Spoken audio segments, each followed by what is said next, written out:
ওমা, ওই দেখো কত সুন্দর লাল মোরগ। আমি কিচ্ছু জানি না, তুমি আমাকে একটা মোরগ এনে দেবে ব্যাস। বলি কার কার এমন সাহস হলো আমার মোরগ গুম করে ফেললো?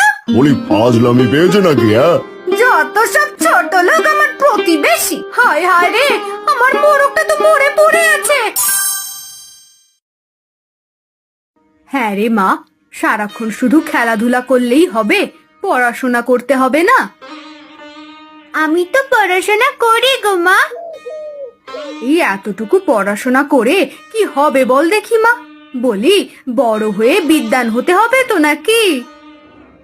বিদ্বান কি গো মা? ওই যারা অনেক বেশি পড়াশোনা জানে তাদেরই বিদ্বান বলে। ও তাই? হ্যাঁ গো মা, তাই। এবার একটু পড়তে বসো দেখি।